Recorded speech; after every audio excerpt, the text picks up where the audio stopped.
Hello, everyone, and welcome back to the Film Room Podcast. This is episode 37. I'm your host, Joe Baress, here as always with my co-host, Joby Fawcett. Joby, how's it going? It's going quite well, Joe. I'm so happy now. You know how I am, being that I was so critical of the weather in Northeast Pennsylvania not too long ago. I have to say, it is glorious out there this afternoon. And apparently, based on what tend to be very inaccurate predictions, we may be in for a very enjoyable weather week for the spring sports season, Joe. Thank God. They could use a they could use a week with nice weather. I certainly hope it holds true, but much like the prognosticators for the NFL draft, meteorologists are rarely correct. That's fair. That's fair, Joby. You're right, man. We are actually joined by a spring sports athlete, actually playing a game today, Nick Bradley from Abington Heights Baseball, the athlete of the week. Nick, how we doing? I'm doing great. Thank you for having me. It is beautiful out here right now. Nice. It is awesome, right? Yeah. Yeah. Hey, thanks so much for joining us. We really appreciate it. Just to let the listeners know what Nick did last week, he threw a 5-inning no-hitter with 1 walk and struck out 10 in a 10-0 win over North Pocono. He then had 2 hits, including a home run, 2 RBIs, and 3 runs in a 12-2 win over Scranton that kept the Comets unbeaten in Lackawanna League Division I play. You know, Nick, obviously you've been a force, not only in baseball, but in football as well. But sticking to baseball right now, you had another great week for yourself. How are you feeling as a pitcher at this point in the season? You seem pretty locked in. Yeah, I feel great, especially with, all my pitches, fastball, slider, changeup. Me and my pitching coach have kind of just been on the same page all year, just attacking hitters and being aggressive in the zone. And I think that's what's led to this success so far. And hopefully it can keep leading to success as the season goes on. So for Nick, for you as a baseball player, we kind of touched on the weather. Being a pitcher and a power pitcher like you are, how does the cold weather and the rain and the other things, the elements that you have to deal with on a daily basis as a baseball player, how does that affect you in terms of your preparation physically to keep yourself ready to go? It definitely makes it a little tough, especially when you're playing those cold games, because if you get down in the dugout and your team's hitting well, you're in the dugout for sometimes 20 minutes at a time before you get back out there.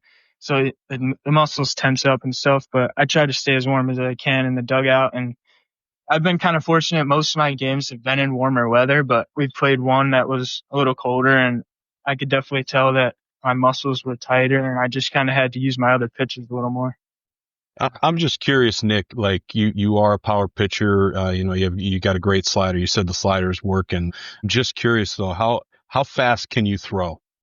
I've gotten up to 93 on the gun. I haven't had any radars on me this year in game yet.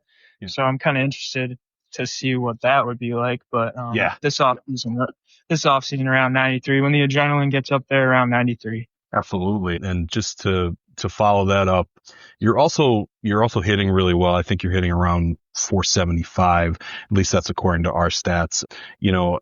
What's it kind of like balancing pitching and hitting? Is it difficult, and how are you kind of able to, adjust to hitting? Yeah, I think especially when I'm hitting and pitching in the same games, just kind of thinking them as a little bit separate things, not trying to do too much at the plate. Because it's really easy to want to hit a home run when you're pitching because you want to score runs for yourself, obviously. But just kind of keeping an easy balance between them. And we have a really great hitting coach that kind of we hit every day at practice, and just staying consistent every day helps a lot. Nick, so I'm curious to learn, because I don't follow baseball quite as closely as others do, but I knew of your story because of your football background. And for those who don't know, you've already kind of committed to Auburn University. It's been well documented. But at what age did you realize that you were a really talented, hard-throwing pitcher of the baseball? Most of my life playing baseball, since 11 years old, I've always been able to throw hard. But I started to realize kind of 11 or 12, 13 years old, I started playing for like some travel teams in New Jersey and playing against really some harder competition. And I started to really see myself stack up against some high level athletes. And that's when I kind of realized that maybe I have a real shot at being able to push this to the next level. Absolutely. And, Go ahead, Joe. I'm pretty sure, sorry, Joby, I'm pretty sure, I think you committed to Auburn during your freshman year. Yeah. That's incredible. Obviously that's an incredible school for baseball. You know, how, I guess my question really is, what does it take? Obviously, like we see the school year, what you do during the school year, but, you know, how much time do you spend with baseball year round? I mean, pretty much all year I'm lifting, throwing, keeping my arm healthy for when I'm not playing football, I'm usually playing baseball, which is kind of what it takes. The year that I committed to Auburn was a really like a travel heavy year for me. I played a couple of tournaments in Florida and Georgia and just trying to get in front of them. And when you get to those things, you just kind of have to prove yourself. And I think that's kind of what happened. So, Nick, what went into your process for you as a young player, only a freshman? Obviously the sky was the limit at that point. Did you feel so comfortable in the opportunity to go to Auburn that you made a verbal commitment to them? Yeah, I heard from a couple of different schools and kind of visited a few of them as well. And I went to Auburn and with my mom one of the days for a camp and just kind of saw the campus and their philosophy and everything that they were about just really carried it for us, or for me at least. Just how they carried themselves every day and the work ethic that they brought upon their guys, I think was really what sold it. And for me, Yeah, absolutely. And something that I would want to be around for, the next 4 years after high school for sure. yeah, absolutely. You could tell me differently, Nick, but it's interesting. Sometimes you see pitchers in the outfield in the majors, warming up by throwing a football. What does playing quarterback, help at all with baseball or vice versa? How do the two sports, and two major sports at that, kind of, if they help each other at all for you? Yeah, I think they definitely do. Football is something that I love, and I really love playing football, and it always helps with baseball, but especially the conditioning, things like that. We're kind of throwing every day at practice, and it's a little bit of a different motion than baseball, but not too much. So my shoulders getting worked out, like everything is staying conditioned, and I think that's probably one of the biggest things that helps me stay healthy is that I was throwing not so much ball, but like so much during this football season that where now it's baseball season and I'm able to stay healthy because my arm's already used to it. Abington Heights pitcher Nick Bradley joining us here. Nick, so I have kind of had the opportunity to watch you evolve as a quarterback, okay? And you obviously have a very strong right arm, but I want to kind of dive into the mental aspect of both positions. The pitcher who is in control of the game, really for the most part, on a baseball diamond, to the quarterback and how your play has really elevated and you've become that focal point of the offense as a quarterback as well. How have you developed the mental part of those both positions? Yeah, I think the mental part is always the hardest part of sports for sure. I think just being able to calm yourself down in the big moments or even just before the game starts, like you're always going to have adrenaline, but you can't let it overtake you to where you're making bad reads or throwing balls in the dirt or hitting batters or things like that. So I think me just before games trying to be as calm as I can, I think helps the most. Yeah, absolutely. Nick, I know that, I mean, we obviously have players in the major leagues. The other day, it's just funny to be watching, a Phillies Mets game, and all of a sudden, there's Max Kranick pitching. It's just like, Yeah, it's awesome. it's still crazy. Just the talent that this area kind of puts out is just really incredible. What makes this area so great with baseball, that the athletes are getting to the pros, whether it be the minors or the majors, kind of regularly. Yeah, it's great getting to see Max play and I look up to him and try to be like him, of course, for sure. But there's a gym that I go to around here, and I think Max also does it as well, NEPA Fit Club. I think they do a great job at like training kids and getting them ready for the next level and just being able to perform at their best. And then I think we have a lot of good like programs here. Like I know Abington football and baseball, their program is amazing. It's great to be around. The coaches are always pushing you to get better. And I think that's what's amazing for me, at least. So, Nick, for our listeners out there who do not know, you're only a junior. Okay. So tell me about how this season has gone for you and your team. There's always a lot of pressure on Abington Heights baseball. And this is a program that does have quite a tradition, which includes a state championship already in its history. So kind of tell me how this team has come together and how you've battled being what I again, I don't follow it too closely, but I thought coming into the season, your team was one of the heavy favorites. So how do you feel about this group right now and how well you're playing? I feel amazing about this group. Every kid in our team we're attacking every team that we play. We kind of have a chip on our shoulder from last year and even 2 years ago. Just that we want to be different and we want to go all the way this year. We want to beat Pitt Scenario. We want to make it to the state championship and win it. And I think just everybody on our team has that mentality. And we never count ourselves out of any game. And straight from the beginning of games, we're attacking the other team. So I think that's what separates us. And even our chemistry, just we all play together so well. I think that's what helps. Yeah, definitely.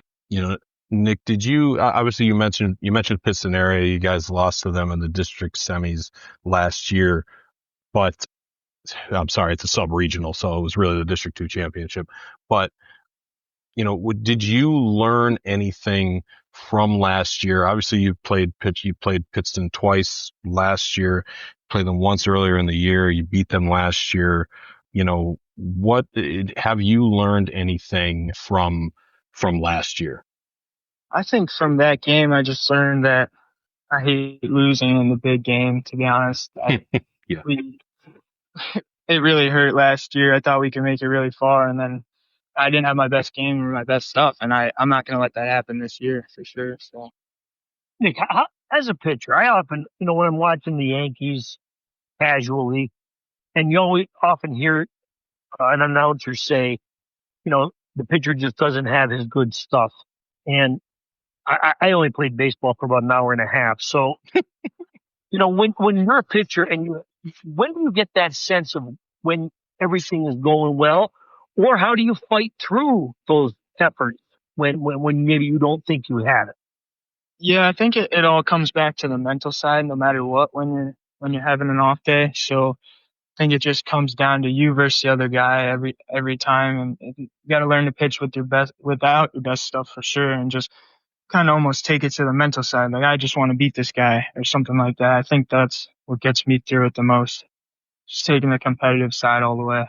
Do you sense it in your arm and your legs and and any kind of physical things that you may sense in your approach, or that you kind of have to, hey, listen, maybe I have to work harder as a pitcher today. I don't just get to overpower everybody, that sort of thing. Yeah, definitely. I mean, it could be that you need to be pitching better, you need to stop attacking, use other pitches more, or it could also be the other team is just having an amazing day and you need to figure out a way to get their batters out anyway. So that's kind of what it is for me. Absolutely. Nick, last thing for me, I saw in your Athlete of the Week interview that you're mostly a Philadelphia sports fan. So you've had some interesting up and downs lately. Obviously the high of the Eagles winning the Super Bowl, and right now the Phillies are kind of, it's very early, but they're probably not off to the start that they wanted. Just to kind of, what do you think of the Phillies? What do you think of the Phillies so far? And anything as a fan that you think they need to kind of turn around a little bit to get moving? I think they're hitting well, but I think they got to do a little better job of hitting, give up a little less home runs and runs in general. I really love Zach Lewis. Every time I'm always watching the game, I'm watching with my dad usually, and we're watching him pitch. I think he does a great job. But yeah, just scoring more runs and maybe having a little bit more energy as a team together, maybe to help them out. Nick, it's a little hard just not being in the clubhouse. Yeah, exactly. Nick, I must say that like I'm a Cardinals fan, so I hate Zach Wheeler because he absolutely kills us every time, every single time. I don't even watch the game. I'm just like, it's over. Yeah. Nick, being an Eagles fan, did you happen to catch any of the NFL draft? I know you were busy this weekend, but did the Eagles make out okay? Did they grade out well for you? I didn't catch too much of it, but I think they did pretty well. You're a big Howie Usually do. Roseman. You're a big Howie Roseman fan, I guess, huh? Yeah. Hey, listen, he just drafts people like they're just bulking up. That's all they do. It's just like, Yeah. I mean, they want to see. Yep, it's incredible. So, all right, I think that's all we got for you. Joby, you have anything else for Nick? No, Nick, congratulations. I'm glad. I'm shocked it was his first honor that we put him on the ballot. He had to be on the ballot during the football season. I guess, and a couple of 300-yard games he had in the fall. But I'm looking forward to seeing you play again in your senior year at quarterback for Abington Heights. And I want to wish you the best of luck in baseball season this year as well, Nick. I've been following you. Thank you very much. This was great. Yeah, Nick. Yeah, you're right. You've probably been on the ballot for about 37 weeks, so we finally got you. Thank you. So, hey, thanks for joining us. Hey, good luck today. Appreciate it. Talk to you later. All right, thanks, man. Bye-bye. All right, so that was Nick Bradley, our athlete of the week. Joby, I feel like I go to this often after we get off with the athlete of the week, but like Nick Bradley, committed to Auburn as a freshman. Maybe even before he threw a pitch for Abington Heights. Yeah, Joe. When I was a freshman, I was spending my Saturday nights playing video games and having 39-cent hot dogs and cheeseburgers at Top Dog. And he committed to Auburn University as a 14-year-old, so that's not a bad deal. I mean, it's incredible, and he's obviously a great baseball player. He's throwing 93 miles an hour. At least that's the last time he was gunned. We said it during the football season. He's a great quarterback. Obviously has a cannon for an arm. It's just he's a great athlete, and it honestly is. It is incredible that he kind of took this long to actually get the athlete of the week this year. I know he was on the ballot a lot of times during the football season. He's already been on the ballot multiple times during the baseball season. So congratulations to him. Really, really a great athlete in the area. And, you're going to Auburn. That's big things headed your way. So obviously wish him the best. He's doing all right for himself, Joe. And listen, you made a great point here.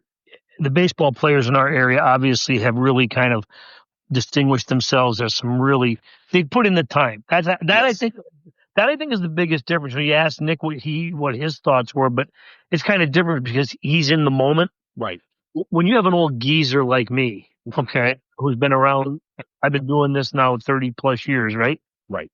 So the evolution of travel teams, okay, we often point to the AAU in basketball or whatever, but it really started with baseball, okay?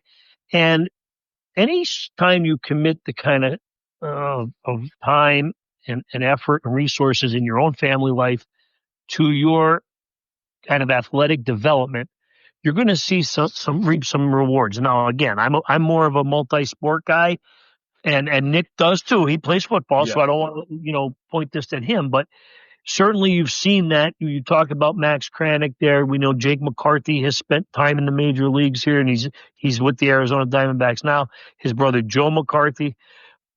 We have Mason Black, right? Is a pitcher as well. Yes. In the major leagues. So we have these players in baseball who kind of really found their skill set and took advantage of what was a negative here in Northeast Pennsylvania, the horrible spring weathers that they had, which often no, really, Joe. You're right. You're right. All kidding aside, if you were a high school baseball player, you just never got a chance to really get the reps because the weather was just so horrible around here, and it still is horrible. So they've really kind of gotten themselves involved in these summer leagues, these travel teams, gone to these tournaments where they play multiple games at a time, and over a course of a weekend and were able to showcase their skill sets and whatever, then and part of that, Joe, is also you get a chance to see what else is out there and what you need to do to improve. And I think a lot of these baseball players locally have done that, have made those types of commitments, and we're seeing the byproduct of that. Let's call it what it is, too, Joe. We've heard about Nick Bradley for years. He's saying 11, 12 years old. I think that's when we first heard of this intense velocity that he throws with. And it has certainly served him well, and it has gotten him to this point. He's going to, whether he gets drafted out of high school by Major League Baseball or not, he certainly has that ticket to Auburn. So he's always had that in his back pocket, so he can certainly focus on his development as well. So congratulations to him on this well-deserved Athlete of the Week. And you're right. I'm happy you brought it up. It really is, it's not just with baseball, although there's a lot of travel baseball. These kids are involved in a lot of stuff from an early age. It's like that. It's like that everywhere. We don't, well, you usually keep a great handle on it, Joby, but there are some things that I'm able to keep up with in a wrestling, because wrestling, they really are doing this all year round. They're going to tournaments. They're participating in some big time tournaments. They really put in the effort year round, all the time. And, it's like you said, multi-sport. I mean, Nick Bradley to be at such an elite level in two major sports, football, baseball, it's incredible. So yeah. And you know what, Joe? I hate to sound like the guy who I knew I would become, the old get off my front lawn guy, but the athletes today just have, everything has evolved. Okay, yeah, and to compare young athletes today to athletes of my generation, while we may want to always say we were better, I mean, the numbers prove differently, obviously. And I was joking with someone over the weekend as we were chatting about, and I'll touch on this now just as we shift gears a little bit here. I was with CJ Dippre, former Lakeland tight end and Alabama tight end, as he was watching the NFL draft, hoping he got drafted. And he was kind enough to invite me to be there with him and his family. And it was a nice function and gathering there for him. It didn't go necessarily how he had hoped, but he certainly is going to take the opportunity he has been provided by the New England Patriots. And he signed a undrafted free agent deal with them. And so we'll see how that works out for him. But he's another perfect example of what I'm going to talk about here, Joe, is, he walks into a room, okay, and he's 6'5" and change, right? And he's 255, 260 pounds, right? Yep. Well, I mean, he runs the 40 in 4.69. Okay. He can bench press 225, 32 times. And his athleticism, his skill set, his strength, his size, it's just incredible when you see him in person. You see the numbers and you watch him play football with guys of similar size, it's not as glaring. But when you stand next to him, I'm all of 5'7", and he's just a giant compared to me, because oftentimes we talk about these kids locally, you'll see in a roster 6'4", 6'5". No, he's legit. I mean, he is a big human being when he walks into a room. But you just see, I was joking as we were talking, and I said, look, we didn't have anybody like that we had to play against when I was in high school. And I said, the way I kind of try to figure on it is that if I think we talked about this a little bit in the summer, Joe, my graduating year was 1988. Okay. Mm-hmm.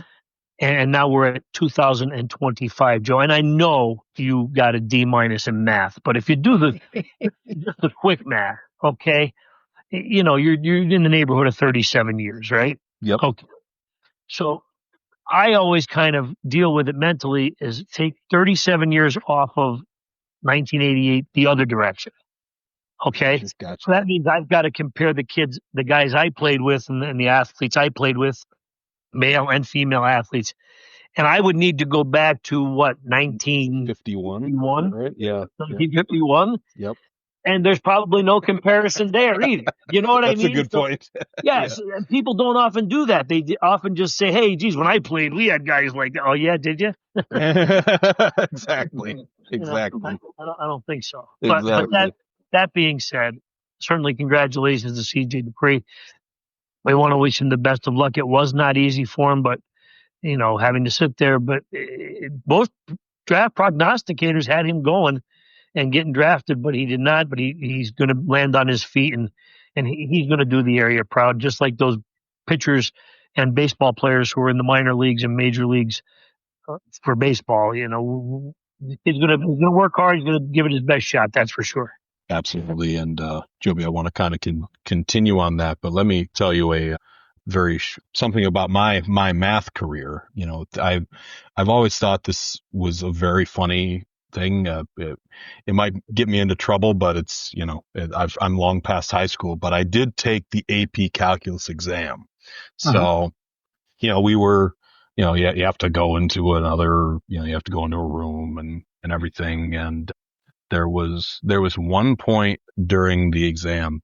I think a lot of us were feeling it, not all of us, obviously, because there were very, very smart people who were my friends that were in that room. But someone, I don't remember who, said, "Does anyone know any of these answers?" Sure. How I felt. Exactly. And I felt the exact same way as whoever that was. I don't remember who said it. I felt the exact same way. And I think I said no. No. Couldn't even help each other out. I have had the great pleasure. First of all, my brother Blaine is a math genius. Okay, he's got a family of geniuses in his home. His four daughters are all extremely brilliant when it comes to math. Okay, oftentimes he would bring them to the family table or whatever, and they could rattle stuff off that would boggle your mind. And I had the distinction of growing up with my brother, who was this incredible math person. He could do things, I believe he. So I want to get this correct. He went to Bucknell and he majored in math and computer science. Okay, so he is a computer programmer by trade, but he's so brilliant when it comes to math. I often describe these very smart math people as, Joe, whenever you crash your computer, right, and you do it quite often, and you see all that stuff come up on the screen and you get all panicky, and that's how my brother's mind works. Like, it's not it looks like a steady stream of computer code, right? Right. As Mike, I feel that one of the greatest inventions of all time that has saved me is the calculator, because anything past 10 and adding on my fingers and toes is a challenge for me. So yeah, I understand the dilemma you faced back in those tight exam days. And Joby, they told us we wouldn't be able to use a calculator all the time, and here we are. Yeah, imagine that. Imagine that, right? But sorry, so that got us off track a little bit. Joe on a Monday. That's right. So first of all, I want to give you some props, Joby, getting this CJ Dippre story out there, and you brought some traffic to our Twitter and our website. So Joe, I felt so good for the kid when he told me, and I always kind of do it this way, Joe. I give him a chance. He was with his family. I drove home and I texted his dad and I said, just let me know, because I know the process here. I know it's a mad rush to figure out what you're going to do, because, as an undrafted free agent, your path to the NFL is much more difficult in terms of the logistics of it. And I say that by this, Joe, okay? They've got to relocate. Okay. Yeah, true. He's an adult now. He's a graduate of Alabama. He lives in Florida, or he's got to relocate to a city. He's got his agent is on the phone nonstop trying to find the right fit for him, where he's going to be provided the best opportunity. He's also got to talk about contractual things and legal things. He's got a team behind him. So there was a lot of things going on at a very rapid pace when the draft concluded. You watch those buffoons take their big, deep sigh of relief because these prognosticators, because their weekend is they get a chance to kind of catch their breath a little bit. But the players, it's full steam ahead after they're selected or have to go on undrafted free agents. So he was quite busy, and he got right back to me when it was official, when he committed, when he was getting ready to, he was going to be signed, and his agent did all the, and that's a credit to this young man. Okay, he didn't have to do that. He could have just said, "Listen, Joby, we'll talk some other time," and call, and we took care of it. And I said, "Well, if you're good with it, and your dad's good with it, and your agent's good with it, we'll put it up." He said, "Nope, it's all official. It's good," and we did it. And that's the kind of young man that CJ Dippre is, raised very, very well by his mom and dad, Chris and Julie, and he's always been very respectful to me. You have to remember, Joe, I saw this young man play in junior football from when he was a B team player, and he was a foot and a half taller than everybody on the field. And he's always kept it. He worked with my daughter at one time in high school. And I'm a year ahead of his mom in high school at Lakeland. His mom went to Lakeland, of course, and so I've known her pretty much my whole life, and it's nice to see both her sons do well. Lakota is now a James Madison playing, right? Two giant individuals, but yeah, I appreciate CJ giving me that heads up. And Joe, my job is to try to. I wouldn't have cared if I was the last one to get it out there. I just want to make sure our readers and our people on social media know that CJ's got an opportunity, and we all want to wish him the best. Exactly. But Joby, it is fun to see people attributing us as the source. So, yeah, Joe, that's okay. I was enjoying. I know you don't care. I'm not in it for that, Joe. I'm not. Again, I'm the old man. Get off my front lawn.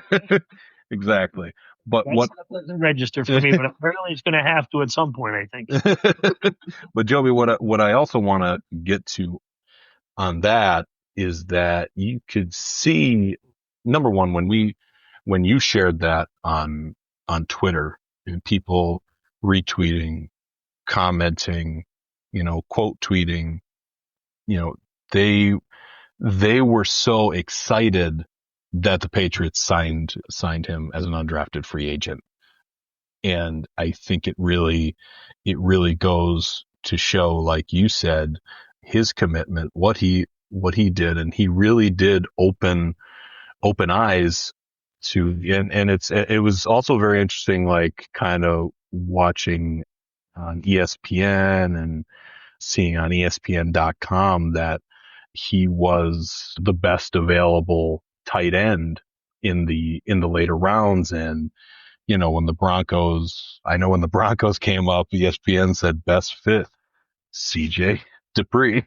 It's just like it's an incredible feat to just, even though he wasn't drafted, to be signed as an undrafted free agent.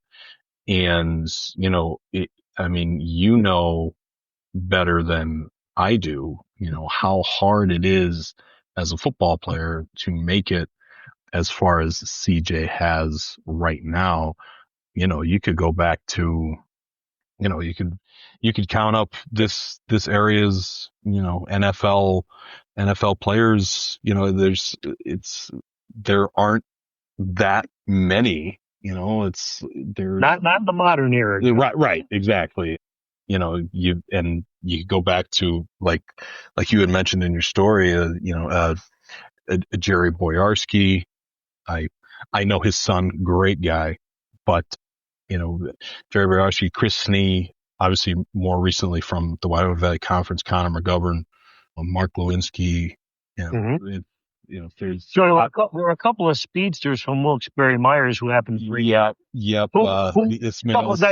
whose work I'm very familiar with. Exactly. You've got the Ismails. Yeah, obviously. It takes a great athlete to get an opportunity and to play in the National Football League. There are so few jobs. There are no minor leagues in the next football league. Okay, so it's extremely difficult. But what I do want to say, Joe, is, as you mentioned, at one point, of course, and CJ was kind of excited at this point because the Broncos were a team that were interested in him, and it did seem like all momentum was leaning toward that's where he was going to go. But it does kind of give you an idea of the emotional roller coaster that these young men go on during these 3 days. And I will say this, Joe, and I don't often do this. I take no pleasure as a sports journalist, and I use that term very loosely, as a fan in any of the Shedeur Sanders situation, regardless of what you think of his family or his his boisterous persona or any of that stuff, he's still a 22-year-old athlete. Okay. And I thought that was really the hardest part for me as the society we're living in today is, we just get such joy and such, In people's misery. yeah. Look, even he, as he entitled or whatever you want to use the term, and well-to-do. Look, he's a young man with emotions. He's poured a lot into his athletic career, and he's been a successful athlete. And I think we've just lost perspective on all of that, where we just find this opportunity to rip and tear down rather than play up. Right. And I get it. It's probably, you get more clicks or you get more shares or more quote tweets or whatever you called it. I have no idea. You get more traffic. To me, I used to drive on the Long Island Expressway going out to Hofstra. When I had a lot of traffic, it used to frustrate me. I just like to celebrate victory, and I like to celebrate joy, and I like to celebrate success. And whether you were drafted in the first round or the fifth round, or you weren't drafted at all, and you're getting an opportunity to go to the free agent route that CJ's going, I just admire these young athletes, the dedication, the commitment, the athleticism, the abilities that they have, and let's start thinking about the well-being of these young athletes' mental state. Okay, they're not out here, they're human beings. Let's start treating them like that. That's it. I'm done. I totally agree with you, Joby, and that's actually part of the reason why I think it's really telling that like a lot of the things about CJ, well, obviously from this area praise, but out of this area and in analysis and everything, it was very high praise for him. And in this society, which, often leans into, trying to bash people and be negative, I saw nothing but positive about CJ. So that kind of adds to what I'm saying, essentially. Yeah. Yes. He's a fine young man, Joe, and I know him better than most listeners. So, right. Me when I tell you he is a terrific kid, and I say this I don't often do this too much, Joe, but CJ Dippre made sure he came to my dad's viewing when he died in 2018. He was a young athlete at Lakeland, and he attended. Yeah. So that says a lot about his character. I mean, we had a lot of people there. Don't get me wrong. Right. But I'm just saying he was a young man who didn't know my dad, but right. So he is and he comes from a great family. And Chris and Julie, congratulations. He's going to do great. Absolutely. So Joby, just to kind of quickly touch on a few of the performances from last week in baseball, Max Forgione out of Dunmore. He had 2 hits and an RBI and a 5-4 8-inning win over Holy Cross. Pitched a complete game 3, a hit shutout with 1 walk and 12 strikeouts in a 10-0 win over Holmesdale. He also had 2 doubles and 2 RBIs in that game. Marissa Horn out of Elk Lake softball. She was the winning pitcher in 4 games over Susquehanna, Forest City, Blue Ridge, and I'm sorry, she was not I think she was the winning pitcher against Wyoming area. No, I think she was. Never mind. 4 games, Joby. 28 innings pitched. She allowed 18 hits, 9 runs, 4 earned runs, 6 walks, and had 49 strikeouts offensively in those games. She was 6 of 14, with 3 doubles, 3 home runs, 6 RBIs. I mean, she's hitting 500 and also is 9-4 with a 2.08 ERA with 114 strikeouts this season. So she's having a great year. Again, this is another day where you could pick anyone from Valley View, but Taylor Cawley had a great week. Sorry, my computer phone is ringing. That's it. Joe Hobo calls, will you? Yeah, exactly. Jeez. Here I am always telling you that you need to, all of a sudden my computer phone goes off. Anyway, so Taylor Cawley in a 15-0 win over Delaware Valley threw a one-hit, 4-inning shutout with no walks and 8 strikeouts. She also had 2 hits, including a home run and 1 RBI. In a 10-3 win over North Pocono, she went 3 for 3 with a solo homer as the Cougars avenged their lone loss of the season. Actually, in that game, Valley View hit 8 home runs against North Pocono. So again, as we said, four Division I kids, Zoe Krapovich, Abby Call, Kaylee Korwowski, and Taylor Cawley, they continue to roll. I believe Mia Galella hit a milestone this week out of Holy Cross. She had her 100th career hit. Joe, she hits the ball a mile, and she hit a mile. Yeah, exactly, Joby. Exactly. A fun thing too, Joby, is Duke Martin led Honesdale to a victory over Martinsburg, and I thought that was really funny. So I thought that was I almost had to double check it just to make sure we had everything correct. Exactly. You can have a computer glitch, right? Where you post the headline and it's wrong. Exactly. It morphs into one. But yeah, congratulations to Duke. I actually, that was a really, really neat little thing there. Exactly. So congratulations to him. Exactly. So I wonder if he had like a great grandfather who helped found Mount Martin. Exactly. That would be so great. That's going to be I'm going to reach out to Duke Martin, or if he's listening at some point, we're going to have him research his family lineage and see if he has any connections to the founding of Martinsburg. Exactly. So also some Abington Heights softball players, the team had a pretty nice week for themselves, but Lauren Stalika, who comes up often on the show, had a home run, a single, and 4 RBIs in Abington Heights' 8-inning win over Deposit Hancock. She also struck out 15 in a 4-0 loss to a very good Susquehanna Valley team. She also had one of Abington Heights' 2 hits. I don't think Susquehanna Valley had given up a run all season, so that's a very good team. Stalika also had 2 hits, including a home run and 2 RBIs in a 17-0 win over Scranton, and she got the win with 6 strikeouts and had a hit and a run in a 5-4 win over North Pocono. Adriana Conrad, she had out of Abington Heights as well. She had 2 hits and earned the win in that 8-inning 10-9 win over Deposit Hancock. She also combined on a 4-inning no-hitter with Brianna Bustos, striking out 7 in 3 innings, and added a double, a triple, and 2 RBIs in a 17-0 win over Scranton. She also got the game-winning run against North Pocono when she started off the 6th with a triple and scored on a sacrifice fly in that 5-4 win. In total, she had 2 hits and 2 runs in the game. Joby, actually, we've got a good one that will be going on in a couple hours. We are recording this as we usually do on Monday. Valley View at Abington Heights softball. Mm-hmm. We've got Tom Fox out covering that one. Our buddy Scotty Walsh is on a well-deserved vacation. Valley View won the first matchup 2-0. Also in baseball, just to kind of look ahead a little bit, Dunmore at Riverside is a pretty good game on Saturday. That will be.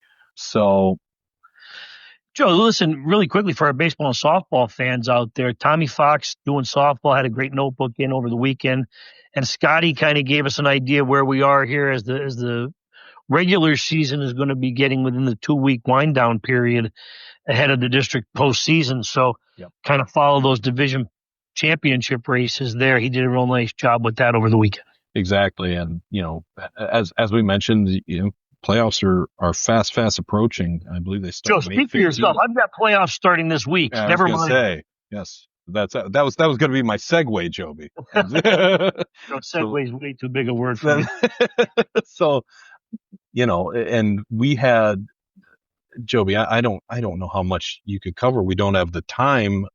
We had some great performances last week. We've got a lot coming up this week in track and field. When I was reading, I believe it was the Lasagna Invitational, Joby, So I'm getting battered with school records. Holy Toledo. Joby, I mean, there were like at least 8. I remember reading them. Yeah, I think we tapped out at 9. I got one late Saturday. I apologize for missing it on Friday because, look, I depend a lot upon people sending them to me. I can't be tracking all this craziness. But hey, Joe, we often talk about the athletes, right? And of course, we kid about the weather.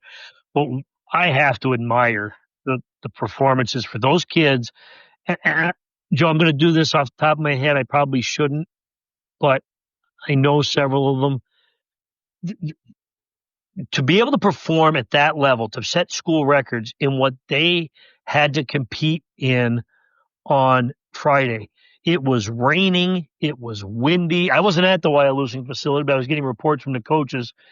And it's a credit to these kids. I mean, they're just going out and they're performing. Emily Black from Lakeland had 2 school records in the 1600 and the 3200. Kaylin Davis had a school record in the javelin. Those 2 kids did a good job of leading Lakeland to its 66th straight dual meet win earlier the day before.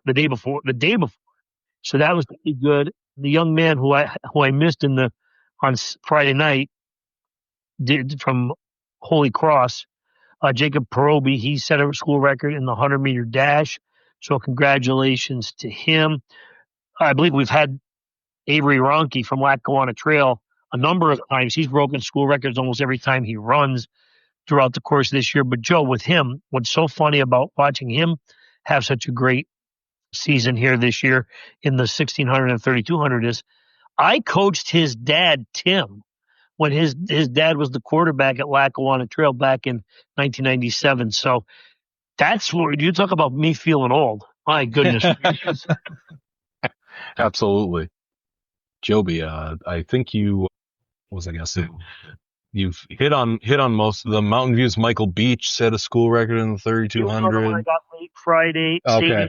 Sadie Jones. Sadie Jones of Montrose. Yep. That was the 3rd time she's broken her school record in the javelin. So congratulations to her. She's really an outstanding athlete. You know, she's a multi-sport kid, all-star in basketball for Montrose, and she's really on the cusp of doing some great things here. She's only a sophomore, Joe. Yeah, and my head was spinning when I was reading this, and here I thought it was going to be something to do with food, so I was excited, and Yeah, no, the lasagna invitational is not what you do for takeout. Okay. Darn. Okay. All right. Fine. That's fair, Joby. So like you said, the postseason is pretty much here for track and field.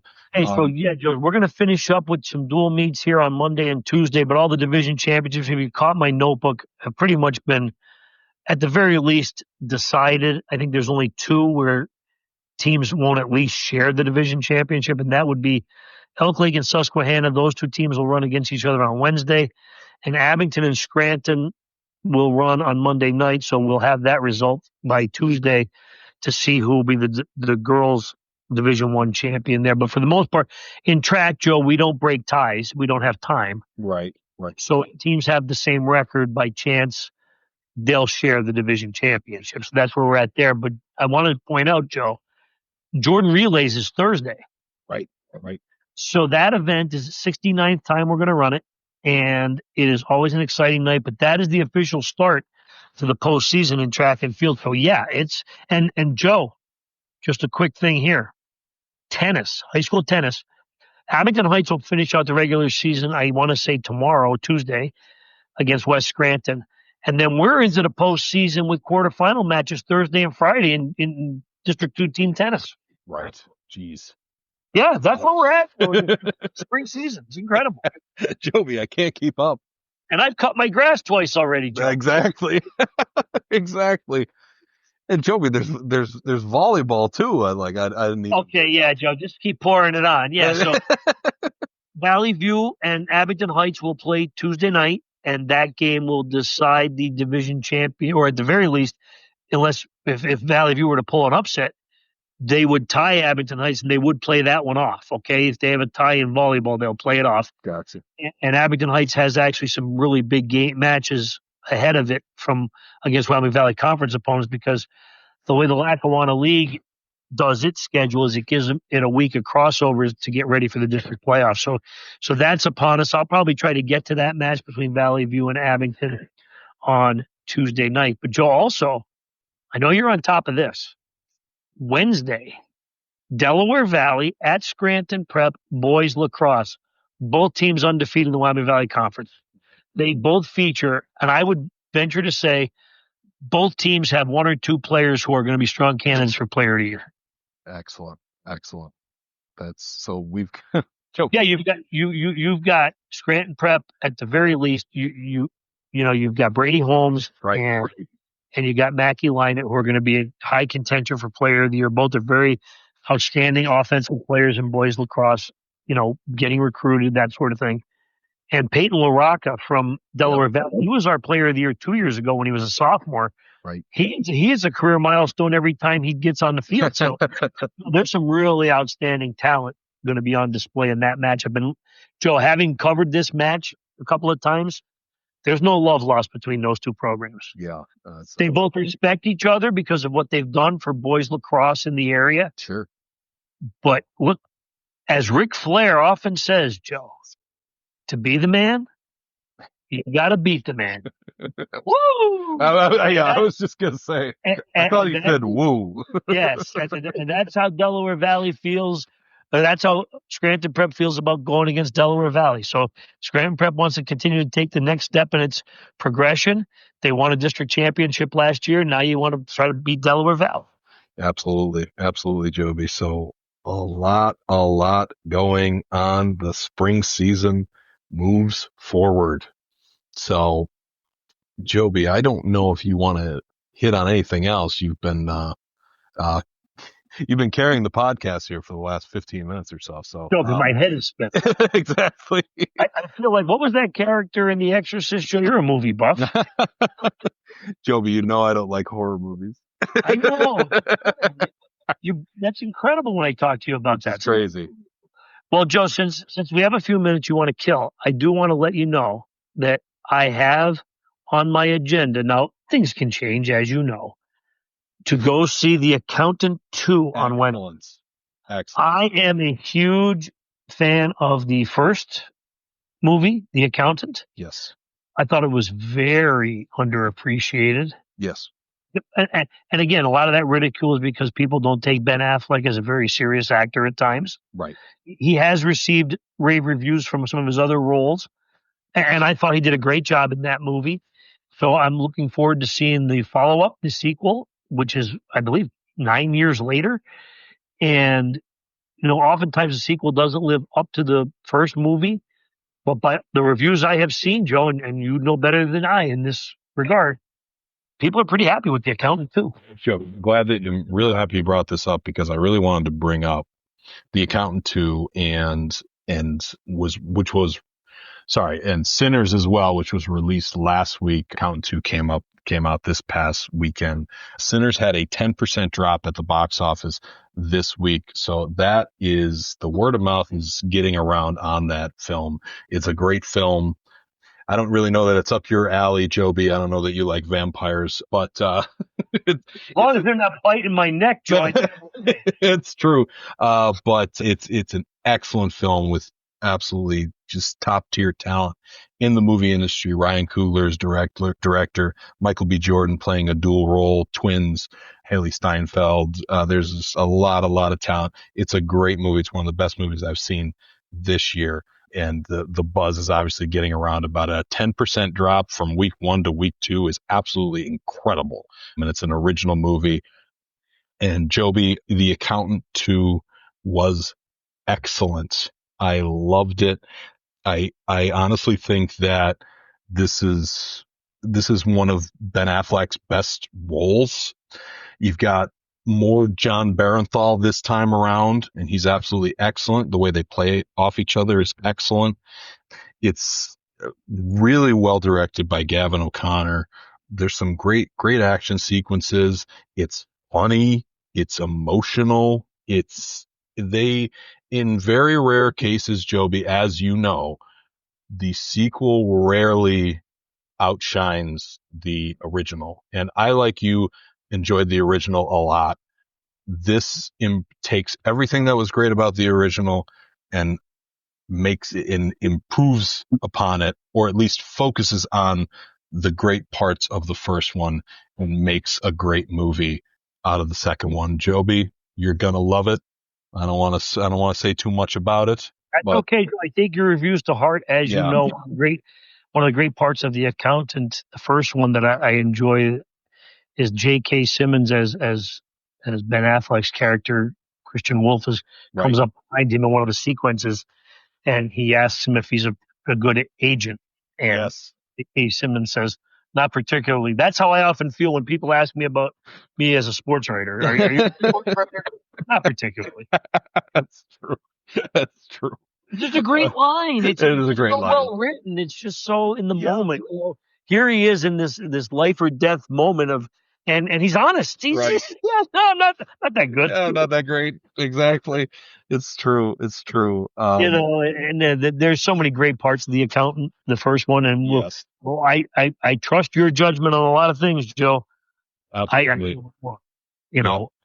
This is going to be a good one. I hope you're right. Absolutely. And it's been a slow movie year so far, but these past 2 weeks have been absolutely excellent. And, I don't take your opinions to heart when it comes to the Lakers, Joe, because I know you're going to tell me the officiating is very bad. However, you're down 3-1, Joe. This could add to LeBron's legacy. Oh, could you imagine if they came back? Oh my goodness. Oh, I'm pretty sure that there's some higher ups making some phone calls to make sure they come back. At least get it to 7, right? Oh, they're going to play this baby out. Believe me. High drama.